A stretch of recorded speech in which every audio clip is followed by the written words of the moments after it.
Bismillahirrahmanirrahim. Assalamualaikum warahmatullahi wabarakatuh. Bismillah. Alhamdulillah. Assalatu wassalamu ala Sayyidina wa maulana wa syafi'ina wa habibina Muhammad ibn Abdullah wa ala alihi wa sahbihi wa man ittaba'a hudah. Bapak Ibu sekalian, alhamdulillah kita semua datang kemari. Mudah-mudahan panjang umur, sehat, bahagia, keluarga di dunia wal akhir. Tidak ada lain yang merupakan intinya adalah silatul arham, menyambung persaudaraan antar kita sama, menyambung, memperkuat ukhuwah antar kita sama kita dengan wasilah ulang tahun, akekah, syukuran rumah baru, syukuran anaknya lulus, syukuran naik pangkat, syukuran dagangnya beruntung. Semua wasilah saja itu, media saja. Intinya adalah silaturahim, memperkuat ukhuwah bersama kita. Ini merupakan hal yang sangat penting. Selama kita masih mempertahankan silaturahim ini, terutama orang NU, insya Allah Indonesia tidak akan bubar. Tapi kalau sudah tidak pernah silaturahim, tidak pernah kumpul-kumpul baca maulid, baca yasin, baca manaqib, bisa saja Indonesia akan mudah sekali diadu domba, mudah sekali konflik, tegang satu sama lain yang tidak mudah disatukan kembali seperti yang terjadi di Timur Tengah. Alhamdulillah di kita, terutama warga Nahdliyin, masih rajin baca maulid, manaqib, tahlil, yasinan. Insya Allah apapun yang terjadi, walaupun pilpresnya pilihannya beda, walaupun pilihan partai politik beda, tapi dengan seringnya mengadakan seperti ini, ukhuwah akan terus terpelihara dan insya Allah akan selalu kuat. Itulah kelebihan kita semuanya. Kita sudah punya prinsip yang dibangun oleh Hadrat Syekh Hasyim Asy'ari, menyatukan antara teologi dan politik kebangsaan, nasionalisme. Tidak boleh dipisahkan.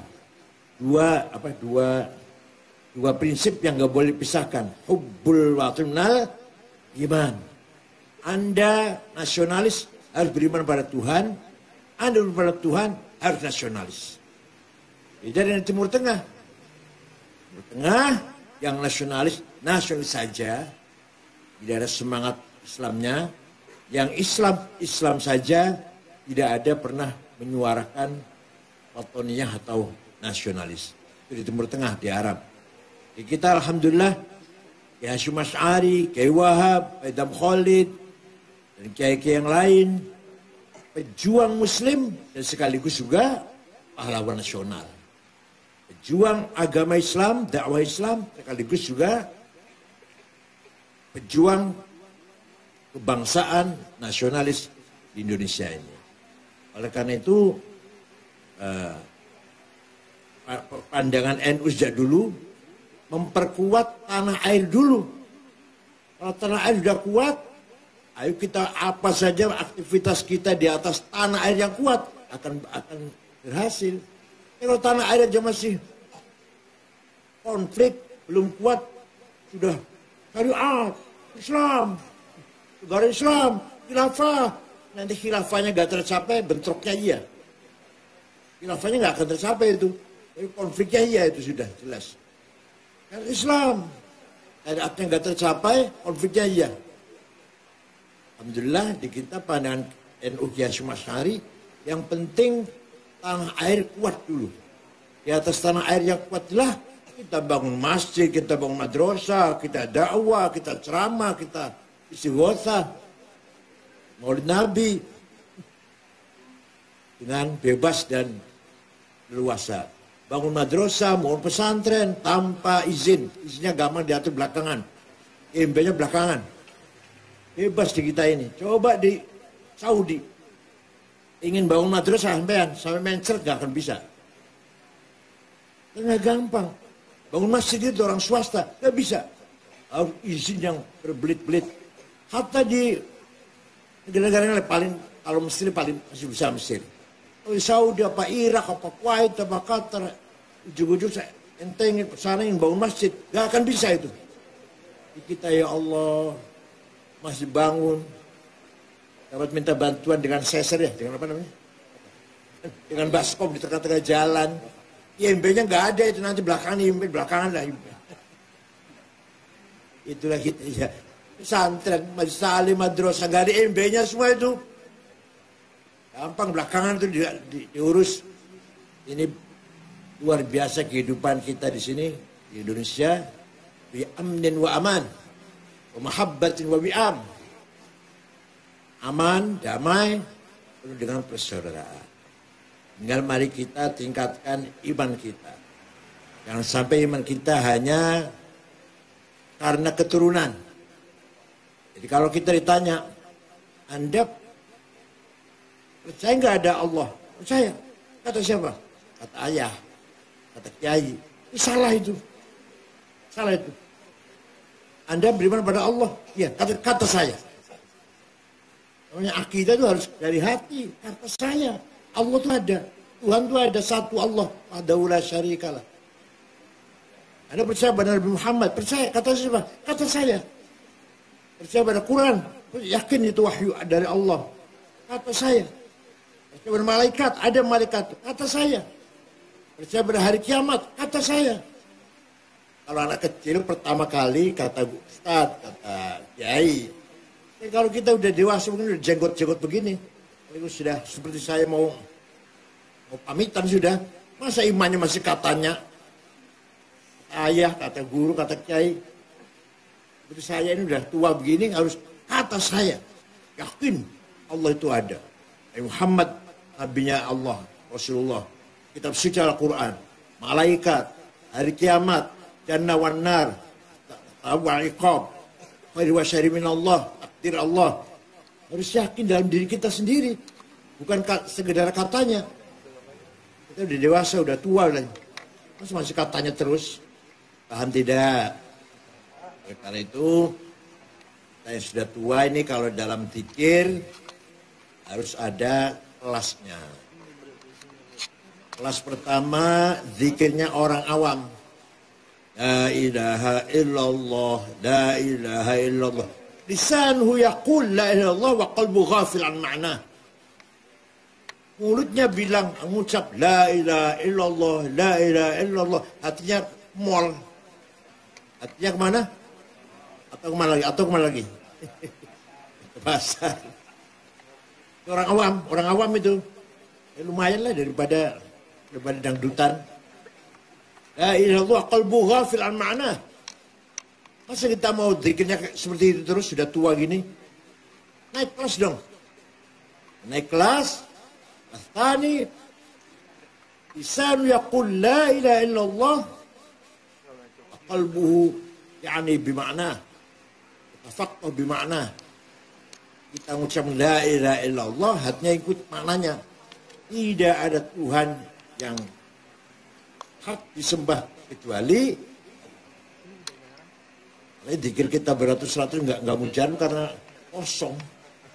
Zikir sih ratusan kali itu ada kalah terus, mungkin nggak pernah menang. Gitu. Kalah itu dosa loh, kalah itu dosa. Kata Allah wala tahinu wala tahzanu wa antumul a'launa in kuntum mu'minin. Kamu jangan kalah, kamu harus menang. Wa antumul a'laun. Kamu benar-benar orang beriman, kau kalah, dosa itu. Dikira kalah nggak dosa apa? Menang tuh wajib, kalah itu dosa. Karena zikir kita, istighotha kita proposal. Istighotha proposal. Alah ya Allah. Jauh dari aqrab ilallah itu. Enggak. Yang kedua, artinya lisannya mengucapkan la ilaha illallah, hatinya dengan mengikuti maknanya tidak ada Tuhan yang hak disembah kecuali. Yang ketiga, la ilaha illallah, lisan yaqul la ilaha illallah wa qalbuhu ya'taqid bi anna bi anna al-alam kullah sadir min dzatin wahidah. Lisan yang ucap la ilaha illallah, hatinya meyakini bahwa yang ada ini semua datang dari yang satu. Datang dari yang satu, yaitu Allah. La khaliqa illallah. Tidak ada pencipta kecuali. Yang keempat, lisan yaqul la ilaha illallah wa qalbuhu ya'taqid anna al-wujud Allah lillahi wahdah. Lisannya mengucapkan la ilaha illallah, hatinya mengatakan, meyakini tidak ada yang wujud kecuali yang selain Allah adalah diwujudkan.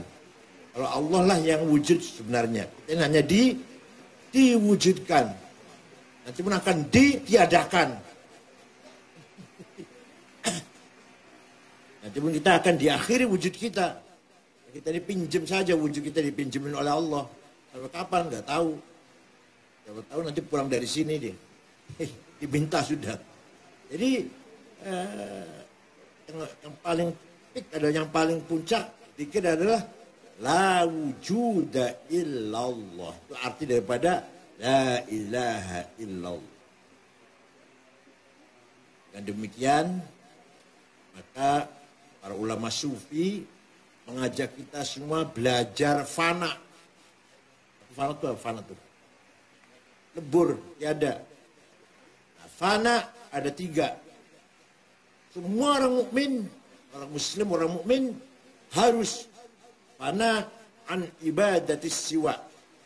Fana dari menyembah selain Allah. Fana dari menyembah selain la ilaha illallah, ay la ma'budu bil haqq illallah. Yang pertama itu. Yang kedua, fana an iradatis siwa. Fana dari kehendak yang lain selain Allah. Kan ketika kita mengucapkan la ilaha illallah, artinya la iradata illa iradatullah. Tidak ada kehendak kecuali kehendak Allah. Oleh itu, kalau sudah dikasih oleh Allah 10, jangan ingin 20. Nanti kalau sudah 20, tetap dapat 10. Kamu, bagian kamu dapatnya rezeki 10. Kok masih ingin 20? Gak akan dikasih 20, ya 10 itu. Sudah dapat 10 dan tidak bersyukur, stres malah. Tapi kalau 10 kita syukurin, alhamdulillah. Dengan adem ayem kita menerima rezeki 10, insya Allah besok kita usaha lagi, mudah-mudahan bertambah dari 10. Gitu caranya. Bukan berarti kalau 10 kemudian gerundel. Tuhan kok gak mudahkan rezeki saya. Kalau Cina-Cina gampang, kalau saya sulit. Kalau saya sholat, saya baca Quran, sulit sekali usaha ini, bisnis ini. Kalau Cina-Cina gampang. La iradata illa iradat Allah. Tidak ada kehendak yang efektif, yang berlaku kecuali kehendak. Jadi kita kalah pun kehendak Allah juga itu. Kita kalah ini. Kita miskin, kita bodoh, kita kalah. Tidak keluar dari iradatullah. Ya, karena kita kurang usaha keras. Oleh karena itu, para aulia, para sufi, bisa isqatil iradah. Menggugurkan, meniadakan iradahnya dirinya sendiri. Tidak ada kehendak. Tidak ada kehendak sama sekali. Ketika mengatakan la ilaha illallah, la irada illallah, tidak ada kehendak kecuali kehendak Allah. Saya tidak punya kehendak apa-apa. Saya tidak punya kehendak apa-apa. Berarti ceritanya Syekh Abu Yazid Al-Bustami Mi'raj. Pertama, di langit pertama jumpa dengan para malaikat yang sedang baca tasbih, istighfar, malaikat. Malaikat mengajak, ayo Abu Yazid, zikir dengan kita, ibadah. Rasanya enak, rasanya tenang kalau zikir itu. Abu Yazid, enggak. Naik ke atas, jumpa malaikat sedang sujud, sholat. Ini Abu Yazid sholat. Mendekatkan diri pada Allah. Enggak. Sampai ke atas, Allah bertanya, apa yang kamu kehendaki Yazid? Apa yang kamu mau? Diajak sholat nggak mau, diajak tasbih nggak mau. Apa yang kamu kehendaki? Madza turid? Apa yang kamu mau? Jawabnya, uridu alla urid. Saya menghendaki agar saya tidak punya kehendak apa-apa. Saya menghendaki agar saya tidak punya kehendak apa-apa. Uridu alla urid. Allah kemudian berkata, wasalta ya Abu Yazid. Kamu telah husul, wahai Abu Yazid. Jadi kalau orang masih menikmati, jangankan dunia, ibadah saja, ibadah dohir tapi hatinya kemana-mana. Jauh dari usul itu. Baca waqiat biar dagangannya laris. Ya dapatnya dagang laris itu. Baca Yasin, baca tabarok biar naik pangkatnya. Ya dapatnya naik pangkat itu. Bukan dapat pahala, bukan. Baca Yasin biar selamat. Ya dapatnya selamat itu. Kalau betul lillahi ta'ala tidak punya kehendak apa-apa kecuali kehendaknya yang maha absolut. Al-Dhatul Mutlaqah Al-Mujarradah An-Nisb Idhafat, the absolute one existence. Nah, itu hanya Allah. Karena itu ayo belajar, kita tingkatkan zikir kita. Ya sekali-kali zikir yang gak usah panjang-panjang. 5 menit. Begitu kita la ilaha illallah, jangan bawa proposal. Jangan minta apa-apa. Yang banyak silahkan minta. La ilaha illallah, la ilaha illallah. Minta rezeki, ya Allah, minta dagang laris. La ilaha illallah, minta keuntungan besar, naik pangkat, jadi DPR. Silakan, gak apa-apa. Tapi nanti ada zikir yang tidak punya kehendak apa-apa. 5 menit bisa gak itu? La ilaha illallah, tidak bawa proposal. Tidak ada permintaan apa-apa. Hanya betul-betul zikir pada Allah. Itu namanya belajar. Gak gampang sih, itu belajar berapa menit gitu. Tahajud itu belajar zikir yang zikr zat, la iradah illa iradat Allah. Ada. Disinilah kehebatan atau keluasan spiritual dalam agama Islam. Terus terang saja, bukan menghina, ini bukan menghina. Tidak ada di luar agama Islam, tidak ada ilmu yang namanya metode menseleksi berita. Di Islam ada mustalahul hadis. Hadis semuanya sama, ada yang sahih. Kalau memenuhi syarat 4, antara murid dan rawi dan gurunya ketemu langsung. Jadi saya mengatakan, kata Kiai Hasyim Asy'ari, enggak sah itu. Saya enggak pernah ketemu. Jadi kalau kata Gus Dur, lah itu boleh.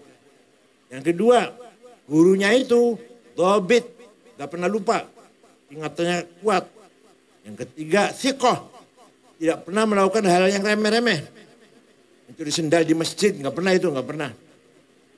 Yang keempat, adil kelakuannya gurunya. Baru itu hadis sahih.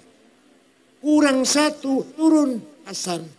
Kurang 2, turun dhaif. Dhaifnya maqtu', muqati', mauquf, mu'allal, mursal, mu'an'an, mungkar. Di agama lain enggak ada. Tanya pada agama lain, ada enggak metode seleksi berita informasi? Enggak ada. Tidak ada di agama lain metode seperti di kita usul fiqh. Bagaimana metode prinsip-prinsip jurisprudensi. Mengambil pemahaman dari Al-Quran dan Hadis dengan pemahaman yang bersifat akliyah, rasional. Akal ada 2, kolektif, ijma'. individual kias. Nggak ada. Kita, kalau ulama kita menggunakan usul fikih, yaitu Quran, hadis, ijma, dan kias, menghasilkan khazanah ilmu fikih. Ilmu fikih itu hasil dari apa? Ijma dan kias. Ilmu fikih itu dari Safinah sampai Majmu' 24 jilid, Mahalli 40 jilid, itu hasil ijma dan kias. Metode rasional dari para ulama paling banyak kias, ijma sedikit, ijma paling banyak kias. Adanya ijma dan kias melahirkan ilmu namanya ilmu fikih. Kalau enggak ada ijma dan kias, enggak akan ada ilmu fikih. Kalau saudara-saudara kita di ormas lain enggak mau ijma dan kias, enggak ada fuqaha. Enggak ada orang ahli fikih di sebelah sana, enggak ada. Di NU yang ada.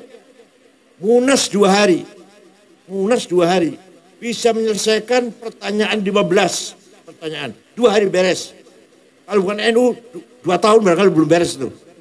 Bahkan hukumnya cloning, hukumnya Jumatan di kantor, hukumnya bunga bank, hukumnya keluarga berencana, hukumnya pertanyaan dari masyarakat 2 hari selesai dijawab semua.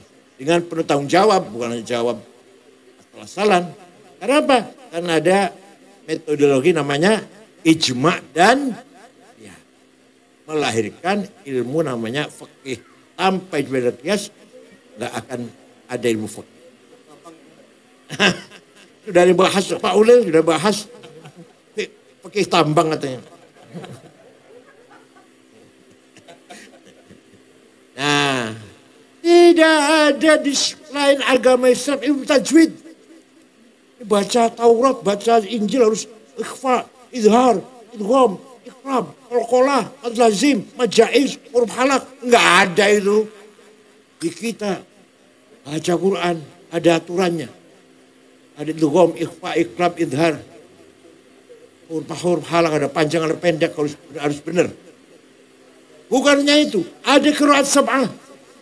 Bisa dibaca 7 macam. Wadduha, wadduha.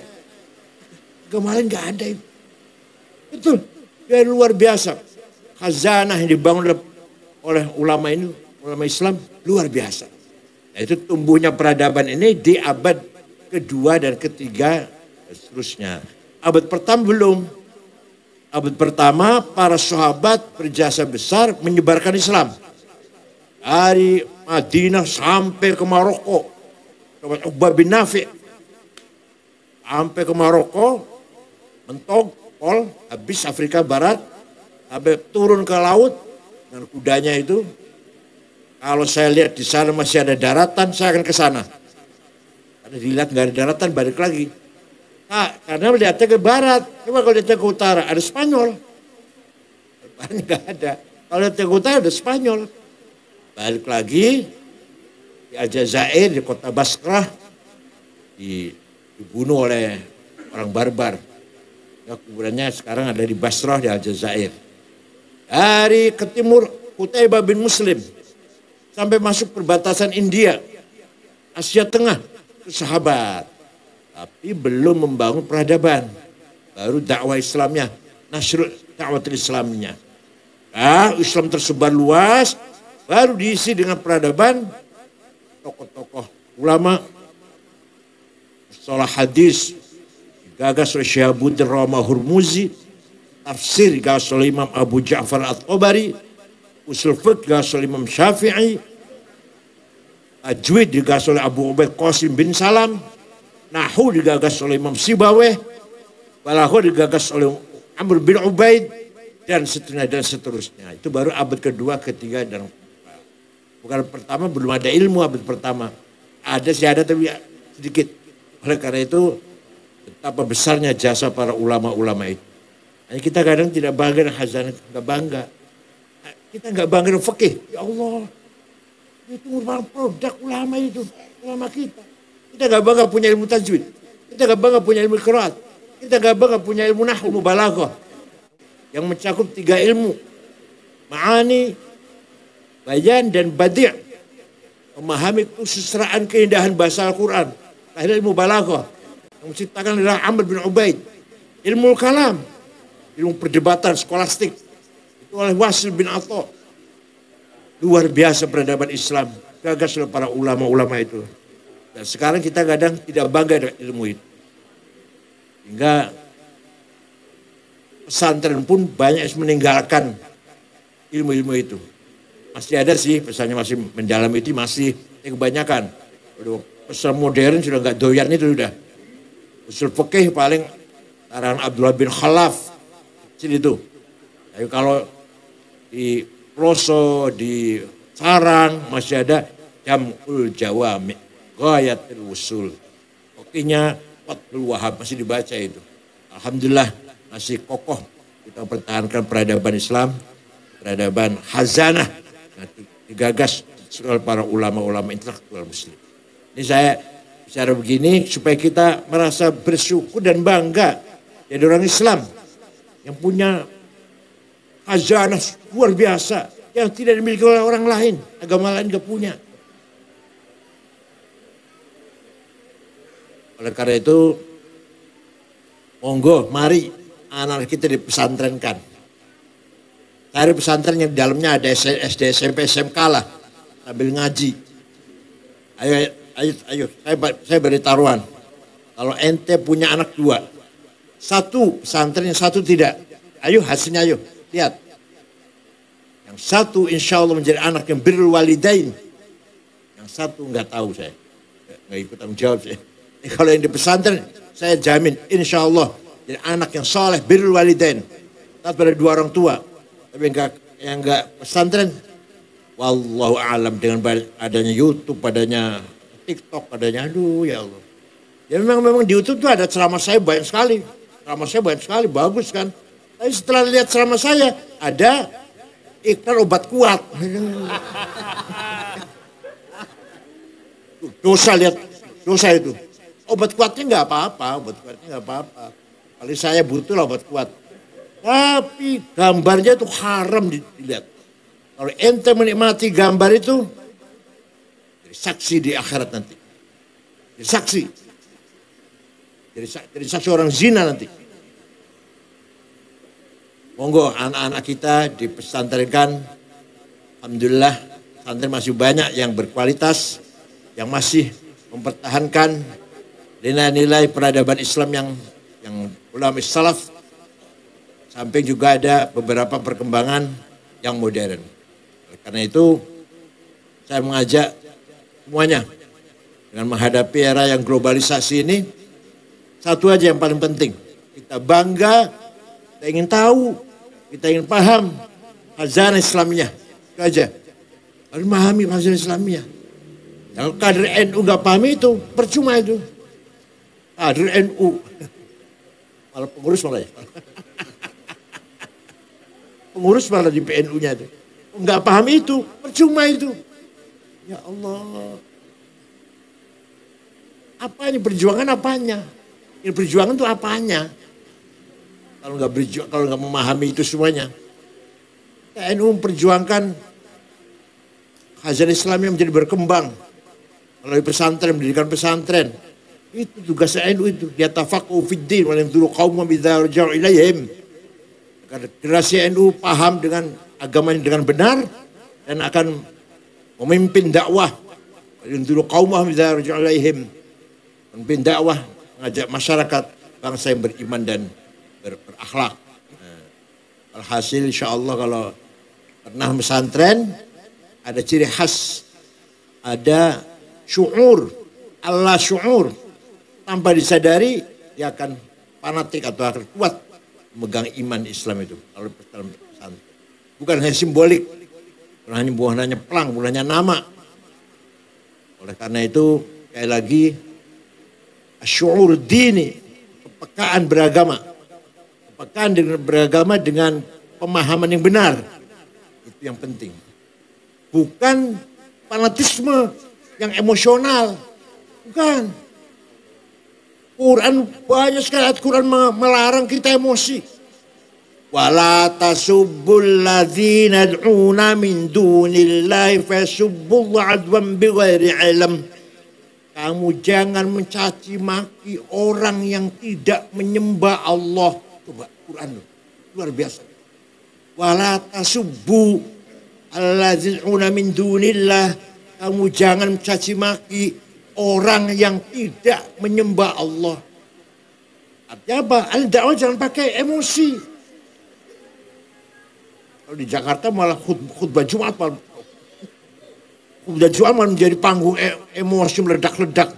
Kalau menurut Fathul Mu'in nggak sah itu. Kalau menurut Fathul Mu'in nggak sah itu khutbah Jumat sambil mencaci maki orang. Ya, ada kampanye lagi. Pilkada DKI itu. Kalau Fathul Qadir nggak sah itu khutbah. Kalau di khutbah silakan, di dalam khutbah. Jadi banyak sekali. Quran melarang kita mengikuti emosi, mengikuti hawa nafsu, nggak boleh. Hatta mencaci maki. Imam Ghazali berkata, wa dharar syar'illah mimman nasarahu la bi tariqih akbar mimman ta'ana fih. Bahayanya Islam yang dibela oleh orang dengan tidak cara yang benar lebih bahaya daripada sekali yang anti-Islam. Ada orang gayanya membela Islam, ya front pembela Islam lah. Dengan cara yang tidak benar, itu lebih bahaya daripada sekarang musuh Islam yang sekalian mencaci maki Islam dari orang luar. Jelas itu, jelas orang Muslim mencaci maki kita. Kalau ada orang Islam maunya bela Islam dengan cara yang tidak benar, akan mendatangkan doror terhadap Islam itu sendiri. Ini jelas Imam Ghazali berkata. Alhamdulillah kita YIC pesantren masih berpegang teguh dengan al-wafa, samahah, dan akhlak yang mulia, al-akhlakul karimah. Allah tidak memuji Nabi Muhammad kamu ganteng, nggak ada. Allah tidak memuji Nabi Muhammad kamu hebat, kamu sukses, enggak. Kamu gagah, enggak. Satu yang dipuji oleh Allah. Wa innaka la'ala khuluqin azim. Sungguh kamu Muhammad orang berakhlak mulia. Enggak dipuji lain-lainnya, enggak. Hanya satu akhlaknya itu. Saya kira itu aja. Mudah-mudahan ada manfaatnya. Mudah-mudahan ala barakatillah wa syafaati Rasulullah. Ya Allah wa ala istiqamah bid-din wal iman wal ilm wal akhlaq semuanya. Syukran wa dumtum fil khair barakati wan najah wallahu akbar. Wassalamualaikum warahmatullahi wabarakatuh.